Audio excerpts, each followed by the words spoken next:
gotong royong inilah Banyaknya pelatihan di pengawasan 100% tadi dalam kajian dengan tangan besi, match dengan kebutuhan. ada penyerapan anggaran. penempatan tenaga kerja.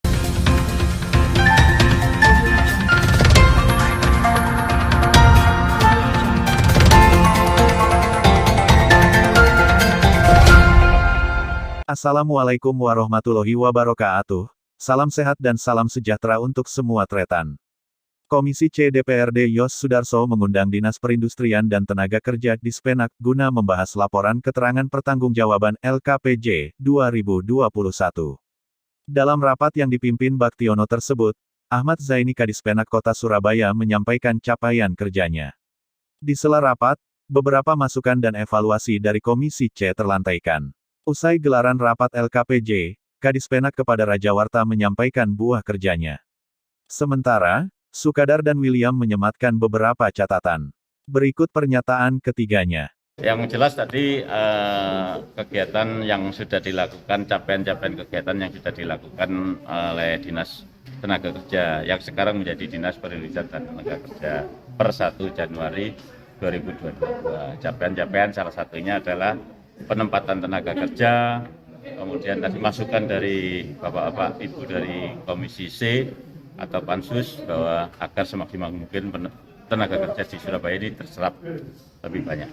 Oh ya, tadi kan pada Bapak sempat menyampaikan Surabaya tidak punya BLK ya. Siap.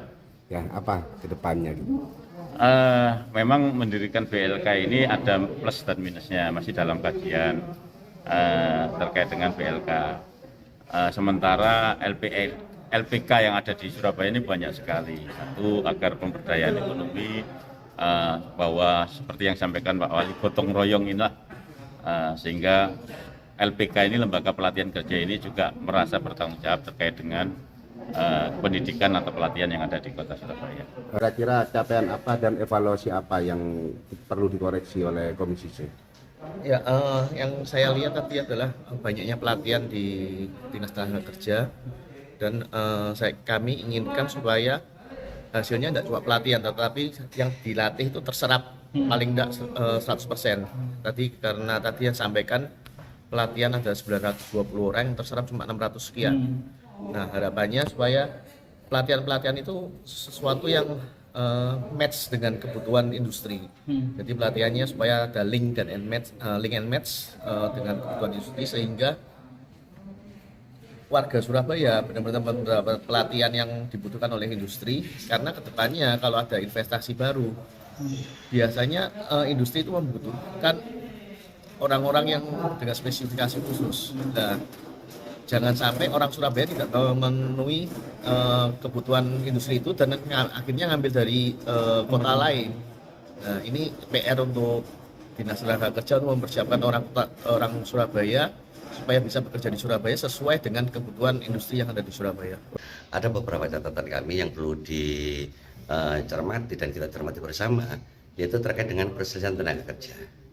Padahal posisi Dinas Tenaga Kerja, Perindustrian dan Tenaga Kerja saat ini setelah STOK baru ada bunga-bunga dinas, kan di sana juga tertera ada penyerapan anggaran sebesar 38 juta lebih. Itu terkait dengan persoalan penerbitan surat izin lembaga penempatan tenaga kerja swasta. Secara otomatis kalau saya menerbitkan surat izin di kegiatannya, sedangkan sub kegiatannya pengawasan terkait dengan tenaga kerja, kan nyambung sebenarnya. Ada penerbitan izin yang dikeluarkan dari dinas pena, istilahnya itu dinas pena ke pengusaha. Secara otomatis ketika saya sudah memberikan surat izin penempatan tenaga kerja, secara otomatis saya mengawasi tenaga kerja yang ada di sana. Nah, ketika ada persoalan perselisihan perburuan, seharusnya dengan tangan besi Dinas Tenaga Kerja itu harus mampu menyelesaikan persoalan ini. Kalau memang pengusahanya nggak bisa menyelesaikan, ya kenapa nggak dicabut aja? Tanpa harus tadi kan dijelaskan kalau di Surabaya termentok kita karena tidak punya kewenangan katanya. Ya percuma ngetokno surat izin pendapatan tenaga kerja, tapi nggak nyelesaikan persoalan tenaga kerja gitu loh. Siap. kan nggak ada hasilnya kita mengeluarkan surat izin pendapatan tenaga kerja untuk swasta. Harapan kami ketika ada persoalan dengan buruh, antara karyawan dengan pengusaha, secara otomatis posisi dinas tenaga kerja yang sudah menerbitkan surat pendapatan tenaga kerja ini bisa mencarikan solusi, tidak terus serta-merta, nggak mampu mentok ini tak lempar yang lembaga di atasnya, bukan itu. Gitu.